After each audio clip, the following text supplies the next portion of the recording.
स्वागत है आपका पाठशाला में। आज हम देखने वाले potential energy of a dipole in an electric field. तो जैसे हमने प्रीवियस चैप्टर 1 में हमने देखा था, जब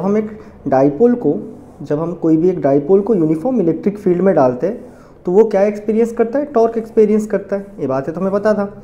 और हमने क्लास 11 में पढ़ा था, जो टॉर्क होता है ना, वो हमेशा क्या होता है, एक्सटर्नल होता है। अगर आपको कोई भी चीज़ को रोटेट करना है तो आपको एक्सटर्नली उसके ऊपर टॉर्क लगाना होगा, रोटेशन में कपल ऑफ फोर्सेस लगाने होंगे। ये बातें हमें पता है। हमने वहाँ पे कुछ ऐसा सेटअप लिया था, यहाँ पे नेगेटिव चार्ज, यहाँ पे पॉजिटिव चार्ज, एक डाइपोल बनाया था हमने। इसका बीच में डिस्टेंस कितना, 2a रखा था हमने। फिर हमने देखा था electric field positive to negative travel करता है, तो कहीं इस तरफ पॉजिटिव रहा होगा, कहीं इस तरफ नेगेटिव रहा होगा।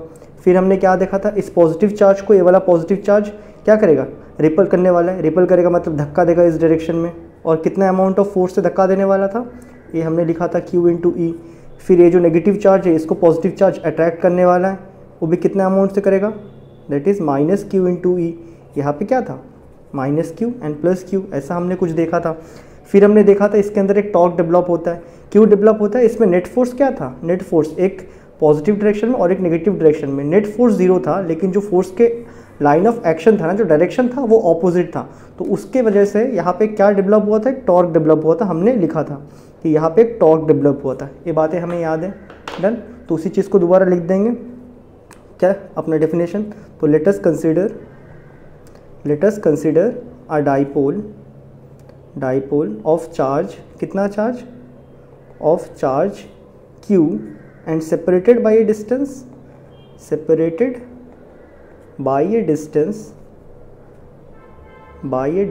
of 2a। देन जो टॉर्क एक्सपीरियंस करता है, जो कि एक्सटर्नल होता है कोई भी चीज़ को घुमाने के लिए, उसको हमने क्या लिखा था, टॉर्क एक्सटर्नल। हमने कितना निकाला था वहाँ पे, अगर आपको याद हो तो, that is PE sin theta निकाला था हमने। यहाँ पे टॉर्क वेक्टर क्वांटिटी, P क्या था आपका, डाइपोल मोमेंट, E क्या था, इलेक्ट्रिक फील्ड। यहाँ तक हमें बातें याद है। और ये थीटा किस किस के बीच का एंगल था, अगर आपको याद हो तो थीटा इन दोनों के बीच का एंगल था। यहाँ तक हमें बातें क्लियर है। अब हम चाहते हैं कि अगर कोई चीज़ रोटेट कर रहा है, रोटेशनल मोशन में कोई चीज़ रोटेट कर रहा है, तो उसके अंदर ऑब्वियसली एनर्जी स्टोर्ड होता है, तो हम उस एनर्जी को निकालना चाहते हैं। अब देखो, जैसे ही इसको हम लोग इस फील्ड में रखेंगे ना, ऐसे ऐसे गोल गोल घूमते रहेगा, डन, ऐसे गोल गोल घूमने वाला है। तो उसके अंदर देखो आगे तो मूव नहीं कर रहा है, तो ऑब्वियसली काइनेटिक एनर्जी नहीं है। जो भी एनर्जी है क्या है, पोटेंशियल एनर्जी है। यहाँ तक बातें क्लियर है, इसीलिए इसको हम लिखते हैं पोटेंशियल एनर्जी। यहाँ तक बातें क्लियर है, तो यहाँ लिख देंगे as the dipole rotates in its mean position,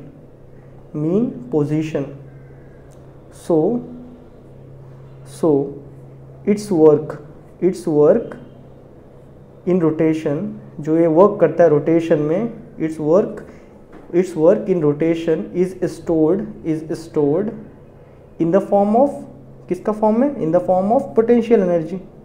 बातें क्लियर है, in the form of potential energy. तो हम उसको निकालना चाहते हैं। दैट इज़ हमने प्रीवियस जो क्लास 11 है वहाँ पे हमने पढ़ा था, वर्क और एनर्जी सेम होता है, तो जस्ट हम यहाँ पे वर्क निकाल लेंगे। लेकिन हमें पता है ये जो वर्क कर रहा है गोल गोल घूमने वाला है, एक ही जगह में घूमेगा, आगे नहीं जाएगा, तो ऑब्वियसली वर्क स्टोर किस में होगा, वर्क स्टोर होगा इन द फॉर्म ऑफ एनर्जी। वो भी कौन सा एनर्जी के फॉर्म में, पोटेंशियल एनर्जी के फॉर्म में होगा। अब देखो वर्क का फॉर्मूला हमने क्या देखा था, फोर्स इंटू डिस्प्लेसमेंट। इस केस में लीनियर फोर्स तो लग नहीं रहा है, लग क्या रहा है, rotational force, that is torque.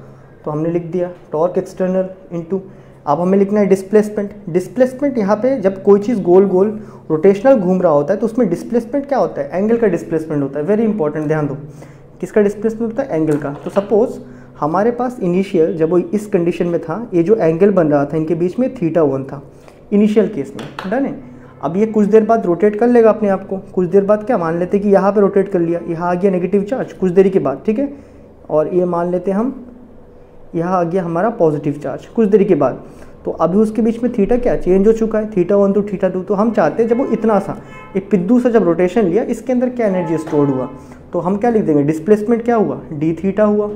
लेकिन कहाँ से कहाँ हुआ एग्जैक्टली, तो क्या लिख देंगे, इंटीग्रेशन कहाँ से हुआ, θ1 से θ2 तक हुआ। यहाँ पे θ1 θ2 क्या है, तुम्हारा एंगुलर डिस्प्लेसमेंट है। ये बातें क्लियर है। तो बस अभी हमें इंटीग्रेट कर लेना है इसको चुपचाप, दैट इज़ वर्क नहीं लिख रहा हूँ मैं, डायरेक्ट पोटेंशियल एनर्जी लिख रहा हूँ इस बार। तो यहाँ पे θ1 से θ2 लिख दिया मैंने, टॉर्क एक्सटर्नल हमने पहले ही निकाला था, that is dipole moment, electric field और साथ में कॉस थीटा। ये तक यहाँ तक बातें क्लियर है। ये टॉर्क एक्सटर्नल लिख दिया और साथ में डी थीटा, यहाँ का जो डिस्प्लेसमेंट है, यहाँ तक हमें बातें क्लियर है। डन है। तो U इज इक्वल टू, और ये डेरिवेशन इस तरह कुछ हमने किया भी था जब हमने वेरिएबल फोर्सेस में निकाला था क्लास 11 में। डन है। तो यहाँ पे देखो डाइपोल मोमेंट जो कि नेगेटिव टू पॉजिटिव होता है, इसका फंडा मैंने बहुत बढ़िया से समझाया आपको। तो ये तो कांस्टेंट है, इलेक्ट्रिक फील्ड यूनिफॉर्म है तो कांस्टेंट है, तो इन दोनों को बाहर निकाल देंगे हम। तो अंदर क्या बच जाएगा हमारे पास, θ1 से θ2, और किसके इंटीग्रेशन रहेगा, कॉस थीटा डी थीटा का।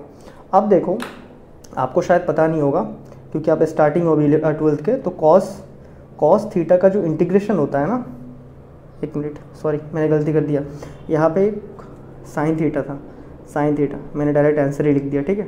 तो ये साइन थीटा था, बराबर। तो अगर आपको पता हो साइन थीटा का जो इंटीग्रेशन होता है वो होता है माइनस कॉस थीटा, बराबर। तो जैसे ही हम इस साइन थीटा को इंटीग्रेट करेंगे तो हमारे पास क्या निकल के आएगा, PE। अभी हम लिमिट पुट करेंगे कुछ देर में, तो डायरेक्टली मैं लिख देता हूँ, साइन थीटा का इंटीग्रेशन क्या आएगा हमारे पास, कॉस थीटा निकल के आएगा।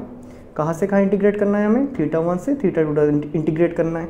अब इस नेगेटिव साइन को मैं बाहर निकाल देना चाहता हूँ, ठीक है। तो नेगेटिव साइन को बाहर निकाल देंगे तो PE बच जाएगा अंदर खाली, और यहाँ बचेगा कॉस थीटा का लिमिट वाला इंटीग्रेशन, कहाँ से कहाँ तक, θ1 से θ2।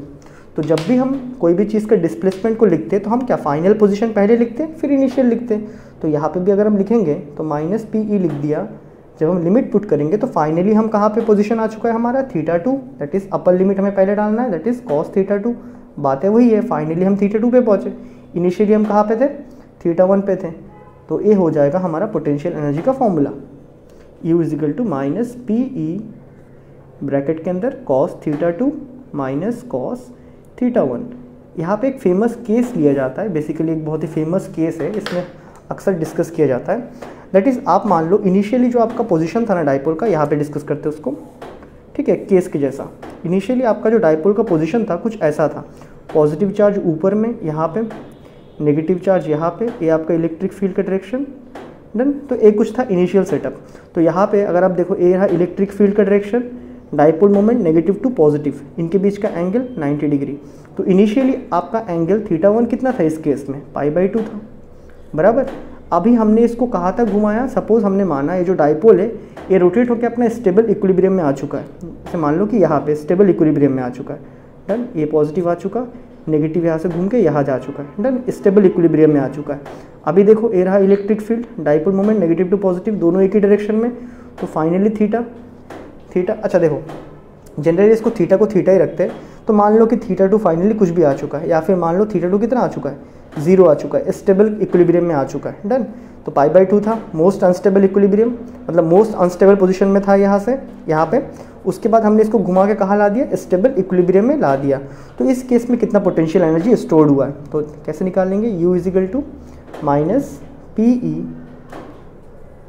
कॉस θ2 कितना आ चुका है, फाइनली हम लोग कॉस θ2 हमारा कितना हो चुका है, जब ऐसा रोटेट कर लेगा 0 डिग्री, माइनस कॉस θ1 इनिशियली कितने डिग्री में था, 90 डिग्री में था वो, या π/2 में था, दोनों बातें सेम ही हैं।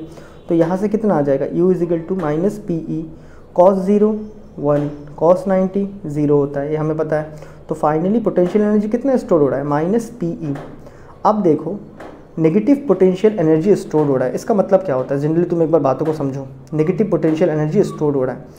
अब देखो हमने बताया था नेगेटिव वर्क कब होता है, नेगेटिव वर्क कब होता है, जैसे देखो ए मेरे पास एक गाड़ी आ रहा है, ठीक है, मैं इसको रोकने का कोशिश कर रहा हूँ, मैं इसको रोकने का, एक गाड़ी आ रहा है, मैं इसको रोकने के लिए यहाँ से फोर्स लगा रहा हूँ, लेकिन गाड़ी मेरे को धकेल रहा है। तो इस केस में क्या हो रहा है, नेगेटिव वर्क। इसका मतलब क्या है कि ये जो वर्क स्टोर्ड हो रहा है ना, ये इस इलेक्ट्रिक फील्ड को डिस्टर्ब नहीं करने वाला है। क्यों, क्योंकि इलेक्ट्रिक फील्ड उसी डायरेक्शन में, जो वर्क हो रहा है नेगेटिव हो रहा है, ये काम तो कर रहा है लेकिन वो काम स्टोर्ड नहीं हो रहा है।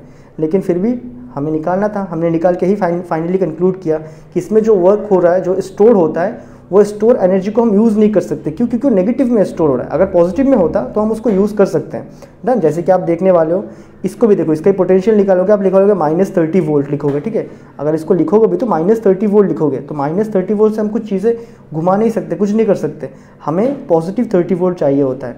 तो इस केस में डाइपोल में आपका पोटेंशियल एनर्जी या फिर पोटेंशियल स्टोर तो होगा, लेकिन उसको हम कोई काम में नहीं ले सकते। क्यों, क्योंकि वो नेगेटिव में स्टोर हो रहा है, वो इतना सफिशिएंट नहीं है कि ये जो एक्सटर्नल इलेक्ट्रिक फील्ड है उसको डिस्टर्ब कर पाए। तो डन, यही था आपका potential energy of a dipole in external field. ये जो डेरिवेशन पार्ट है, डेरिवेशन आपको देखना है, यही पूछता है अक्सर, और यहाँ से कभी कभार ये वाला इंपॉर्टेंट केस पूछ सकता है। और मैंने जो ये वाला फंडा बताया, ये आप चाहे तो याद रख सकते हो, नहीं तो नहीं रखोगे तब भी चलेगा। तो मैं मिलता हूँ आपसे नेक्स्ट वीडियो में, तब तक के लिए गुड बाय।